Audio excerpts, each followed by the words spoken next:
তোমরা কি জানো ক্রোম ব্রাউজারে একটা গোপন সেটিংস আছে, যে সেটিংসটা ব্যবহার করে অনলাইনেতে আমাদের অনেক তথ্য গোপন করে রাখতে পারি।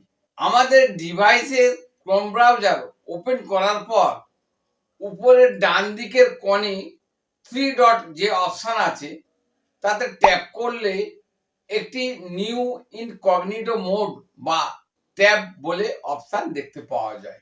আজকে আমরা জানবো এই ইনকগনিটো মোড কি এবং এর কাজ কি।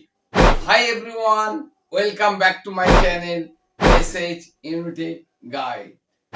বেশিরভাগ ওয়েব ব্রাউজার অর্থাৎ যেটা ব্যবহার করে আমরা ইন্টারনেট অ্যাক্সেস করি, যেমন ক্রোম, ফায়ারফক্স, সাফারি ইত্যাদি, এই সমস্ত ওয়েব ব্রাউজার আমাদের ভিজিট করা ওয়েবসাইট এবং পেজগুলির একটি রেকর্ড ডিফল্ট রূপে সংরক্ষণ করে রাখে। অর্থাৎ ব্রাউজিং হিস্ট্রি, কুকিজ, অস্থায়ী ফাইল ডেটাগুলি সংরক্ষণ করে রাখে।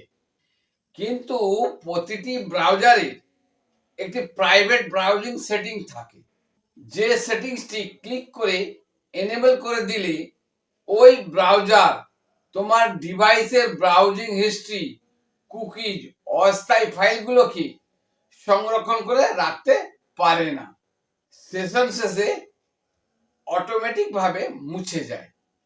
ক্রোম ব্রাউজারের এই রকম একটি সেটিংসের নাম হলো ইনকগনিটো মোড। আজকে আমরা জানবো এই ইনকগনিটো মোডের কাজ কি। এর কাজ হলো ডিভাইসের কোনো ব্রাউজিং হিস্ট্রি সংরক্ষণ করে রাখতে পারে না। দ্বিতীয়ত, সেশন পরে কুকিজগুলো স্বয়ংক্রিয়ভাবে মুছে যায়। তৃতীয়ত, লগ ইন ফর্মগুলি স্বয়ংক্রিয়ভাবে পূরণ করতে পারে না। এক কথায় ইনকগনিটো মোড হলো ক্রোম ব্রাউজারের প্রাইভেট ব্রাউজিং একটা মোড। প্রতিটি ব্রাউজারের এই প্রাইভেট ব্রাউজিং মোডগুলি আলাদা আলাদা নামে থাকে। যেমন ক্রোম ব্রাউজারের হচ্ছে ইনকগনিটো মোড, মাইক্রোসফট এজ এর ইন প্রাইভেট মোড, সাফারির প্রাইভেট ব্রাউজিং এবং ফায়ারফক্সের প্রাইভেট মোড। এখন প্রশ্ন হলো, ইনকগনিটো মোড কি প্রকৃত প্রাইভেট? উত্তরে আমি বলবো আসলে তা নয়। মনে করো তুমি একটি লাইব্রেরিতে ঢুকে একটি বই পড়ছো এবং লগবুকে তোমার নাম স্বাক্ষর না করেই চলে যাচ্ছ। লাইব্রেরির ভিতরে কেউ জানবে না যে তুমি সেখানে ছিলে, কিন্তু বাইরের ক্যামেরা গুলি তোমাকে ভিতরে এবং বাইরে যেতে দেখেছিল। সেই রকম ইনকগনিটো মোড শুধুমাত্র তোমার লোকাল ব্রাউজিং কার্যকলাপকে লুকিয়ে রাখে, বাইরের জগৎ থেকে নয়। এখানে বাইরের জগৎ বলতে আমাদের ইন্টারনেট প্রোভাইডার অর্থাৎ আইএসপি আমাদের অনলাইন সমস্ত অ্যাক্টিভিটি লক্ষ্য রাখে। দ্বিতীয়ত, যে সমস্ত ওয়েবসাইটেতে আমরা ভিজিট করি তারা আমাদের আইপি অ্যাড্রেস ট্র্যাক করতে পারে। তৃতীয়ত, সার্চ ইঞ্জিন গুগল আমাদেরকে ট্র্যাক করতে পারে যদি না আমি লগ আউট বা অন্যান্য প্রাইভেসি না ব্যবহার করে থাকি। উদাহরণস্বরূপ, আমি যদি ইনকগনিটো মোড খুলে অ্যামাজনে লগ ইন করে একটি কফি মেকার সার্চ করি, ক্রোম ব্রাউজার এই সার্চ হিস্ট্রি দেখবে না, কিন্তু অ্যামাজন এই ভিজিটটিকে মনে রাখে। পরবর্তী সময়ে লগ ইন করলে কফি মেকারের বিজ্ঞাপন দেখতে পাওয়া যাবে। এখন প্রশ্ন হলো, 2025 সালে এই ইনকগনিটো মোড ব্যবহার করা কি নিরাপদ?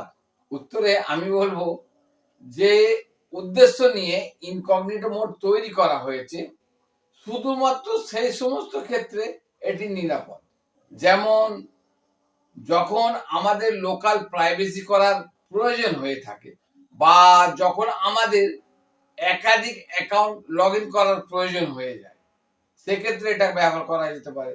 সার্চ হিস্ট্রি সেভ না করে কোনো কিছু সার্চ যদি আমি করতে চাই, সেক্ষেত্রে এটা ব্যবহার করা যেতে পারে।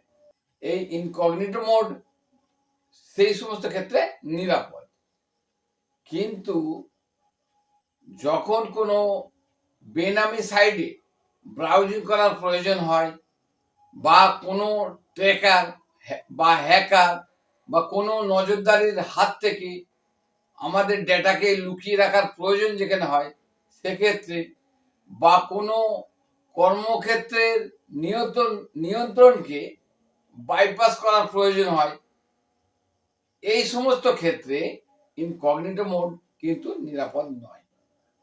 কিন্তু 2025 সাল কৃত্রিম বুদ্ধিমত্তার জগৎ, অর্থাৎ এআই টেকনোলজির জগৎ।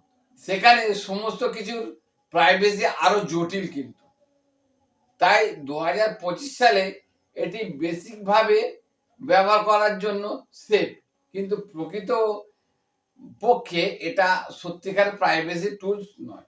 সর্বশেষে বলা যেতে পারে ইনকগনিটো মোড একটি ইউজফুল টুল, কিন্তু কোনো সিকিউরিটি সিস্টেম নয়।